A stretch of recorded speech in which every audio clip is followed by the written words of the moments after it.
Moogtahay in dagaalka Maraykanka iyo Israel ay kula jiraan Iiraan uu faa'iido badan ka helo Ruushku.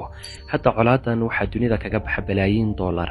Maraykanka kaliya waxaa lagu qiyaasaa inuu ku bixiyo qiyaastii $1 bilyan oo dollar maalin kasta hawlgallada militari ee uu sameeyo. Saameyntuna waxay durba gaadhay dalal ay ka mid yihiin sida Hindiya oo kale.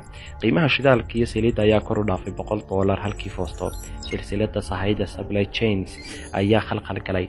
waxaana mar kale soo kordhaya khatarta sicir barra laakiin iyadoo dhaqaale badan ay wadamo badan kharash gareeyeen haddana xaaladan waxa faa'iido badan si aamusnaan leh uga faa'iidaya saddexaad waa Pakistan oo leh dhawaad 300 oo kun oo masaajid kuwaas oo laga helo dhawaad magaalo kasta iyo tuulo kasta.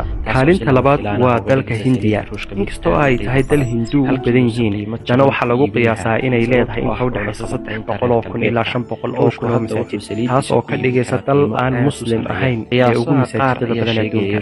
ugu dambeyn kaalinta koowaad waxaa gelaya Indonesia oo leh in ka badan 800 oo kun oo masaajid isla markaana leh dadka muslimiinta ah ee ugu badan weerarada lagu bilaabay Iiraan.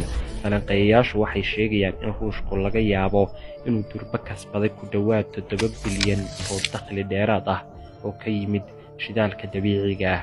taasi waxay dhalinaysaa su'aal weyn haddii ujeedada siyaasadda reer galbeedku ay ahayd in la daciifiyo Ruushka kadib dagaalkii Ukraine ma suurtagal baa in colaadani ay Ruushka u soo celisay awooddiisii weyneyd ee uu lahaa.